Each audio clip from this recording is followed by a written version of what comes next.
Hello बच्चों, आज मैं आप लोगों को मुख्य प्रशासनिक व्यवस्था के बारे में समझाऊंगी। बच्चों, आपके सिलेबस के इस टॉपिक से आपके एग्ज़ाम में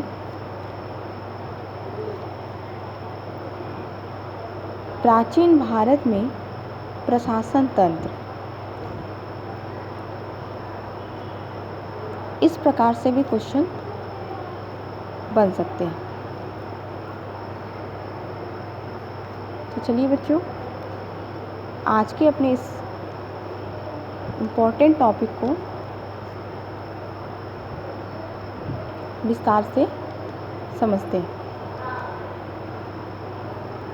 बच्चों, प्राचीन भारत में प्रशासनिक तंत्र अर्थात जो प्रशासनिक व्यवस्थाएं थीं एवं पदाधिकारियों जो अधिकारी थे जो प्रशासनिक कार्य को करते थे, उनका स्वरूप और उनकी प्रवृत्तियों के परीक्षण के पूर्व उस काल में प्रचलित शासन प्रणालियों का सर्वेक्षण आवश्यक है। अर्थात प्राचीन काल में पदाधिकारी जो थे वो किस प्रकार से कार्य करते थे, उनके बारे में जानने से पहले ये जानना बच्चों ये आवश्यक है कि प्राचीन भारत में जो प्रशासनिक व्यवस्थाएं थी या प्रशासनिक प्रणाली थी या जो प्रशासन तंत्र थे वो किस प्रकार से कार्य करते थे। बच्चों, 6ठी शताब्दी ईसा पूर्व तक उत्तर भारत में अनेक बड़े छोटे जनपद का अस्तित्व मिलता है। आप लोगों ने बच्चों पढ़ा होगा गौतम बुद्ध 6ठी शताब्दी में शासन प्रणाली किस प्रकार से थी, उसमें आप लोगों ने गणराज्य पढ़ा होगा। बच्चों, जिनमें से कुछ महाजनपद के रूप में स्थापित थे।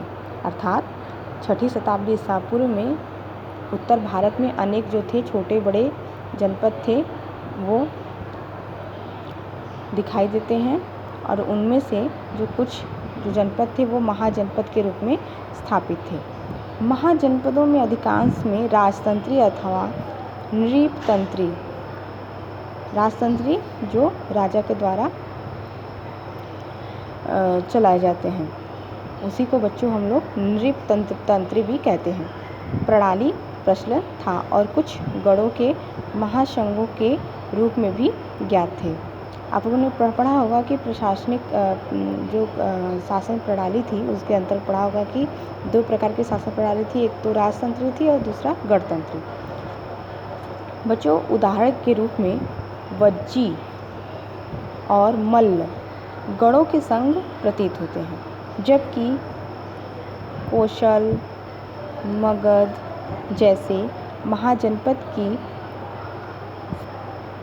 स्पष्टता नृपतंत्र प्रणाली के आधार थे। अर्थात ये जो वज्जी और जो मल्ल थे ये यहाँ पे गणतंत्र शासन प्रणाली थी और कौशल मगध जैसे जो महाजनपद थे वहाँ पे नृपतंत्र शासन प्रणाली जो थी वो प्रचलित थी। कुछ छोटे या शक्तिहीन हो चुके राज्य किसी बड़े महाजनपद की संप्रभुता स्वीकार करते भी दृष्टिगत होते हैं। बच्चों, भले ही उन्हें अपनी शासकीय स्वायत्तता प्राप्त रही है। बच्चों, अगर इसे उदाहरण के रूप में समझेंगे तो जैसे शाक्य थे, कोलीय था जैसे गढ़ और काशी जैसे जो जनपद हैं उसे माने जा सकते हैं। बच्चों, इन समस्त छोटे बड़े राज्यों या महाजनपदों में किसी एक प्रकार के प्रशासनिक तंत्र की कल्पना नहीं की जा सकती है। अर्थात बच्चों, ये जो छोटे छोटे राज्य और महाजनपद थे इनमें किसी एक प्रकार की जो प्रशासनिक प्रणाली या प्रशासनिक तंत्र थी उसकी कल्पना नहीं की जा सकती और नहीं किसी एक रूपीय शासन प्रणाली की।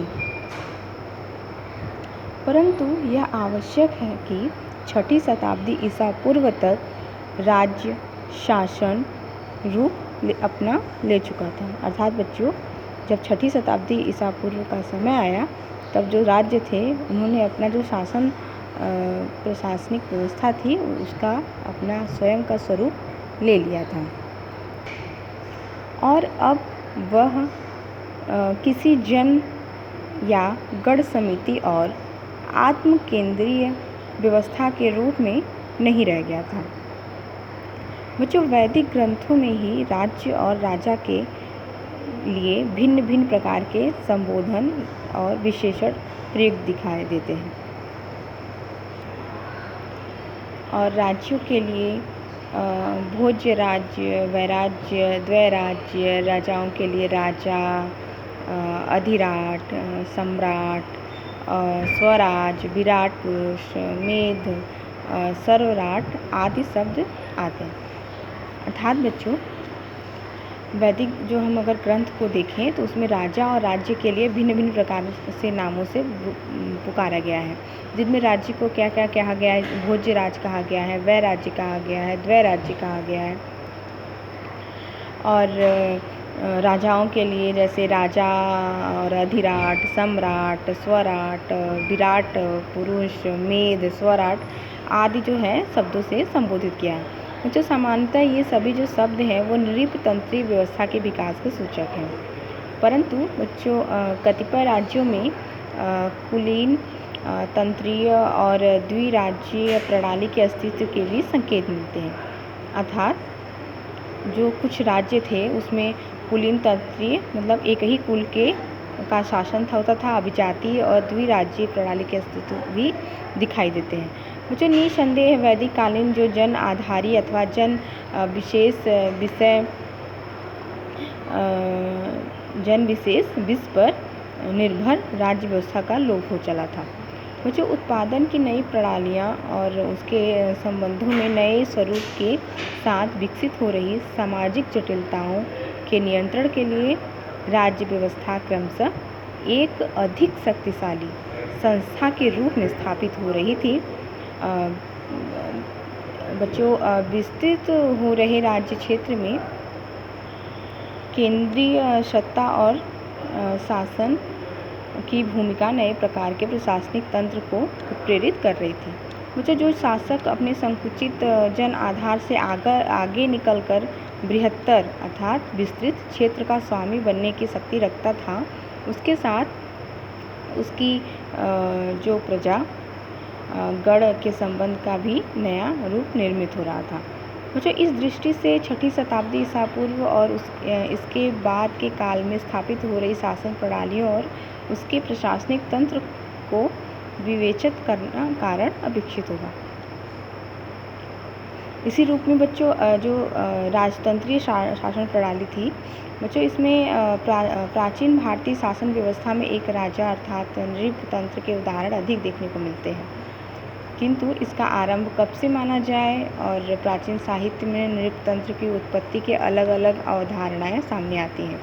बच्चों, इसी प्रकार ब्राह्मण ग्रंथों में जहाँ देव असुर संघर्ष नृपतंत्र के उदय का कारण लगता है, तो वहीं महाभारत में राग द्वेष से दुखी जनसमूह ब्रह्मा से स्वयंभू मनु को राजा के रूप में पाने की प्रार्थना करता नजर आता है।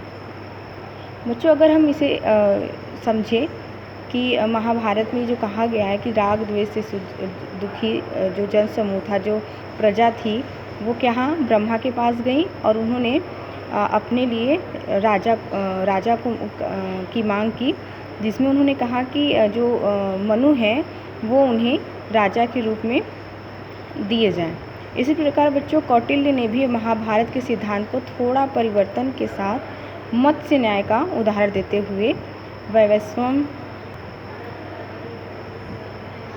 के पुत्र मनु को नृपतंत्र अर्थात नृपतंत्र का मतलब हुआ बच्चों कि जहाँ पे राजा का शासन हो उसे नृपतंत्र कहते हैं, का जन्मदाता माना है। बच्चों, कारण जो भी हो, लेकिन 6ठी शताब्दी ईसा पूर्व तक आते आते जो नृपतंत्री व्यवस्था थी, नृपतंत्री व्यवस्था अर्थात राजतंत्री व्यवस्था थी, वो अपने पूर्ण विकसित अवस्था में जो था वो आ चुकी थी। इस प्रकार बच्चों अगर संक्षेप में हम इस टॉपिक को समझें तो प्राचीन भारत में आप लोगों ने शासन प्रणालियों के अंतर्गत मैं आपको बता चुकी हूँ कि प्राचीन भारत में 2 प्रकार की शासन प्रणाली थी। एक तो थी राजतंत्री और दूसरी थी गणतंत्री। तो ये जो प्रशासनिक व्यवस्था थी इसके अंतर्गत जो प्रशासन था वो किस प्रकार से होता था और उनमें कौन कौन से जनपद आते थे, महाजनपद आते थे और किस प्रकार से गणों के द्वारा या जनता के द्वारा शासन किया जाता था और किस प्रकार से शासक वर्ग के द्वारा या पदाधिकारी वर्ग के द्वारा शासन होता था। इस पर आपके एग्ज़ाम में प्राचीन भारत में प्रशासन तंत्र से क्वेश्चन आ सकता है। तो बच्चों आप लोग नोट कर लीजिए कि जो आपका ये सिलेबस में टॉपिक है मुख्य प्रशासनिक व्यवस्था, इस पर किस तरीके से क्वेश्चन आएगा। तो या तो टिप्पणी के रूप में या तो क्वेश्चन के रूप में पूछ सकता है कि प्राचीन भारत में जो प्रशासन तंत्र थी वो किस प्रकार से प्रचलित थी।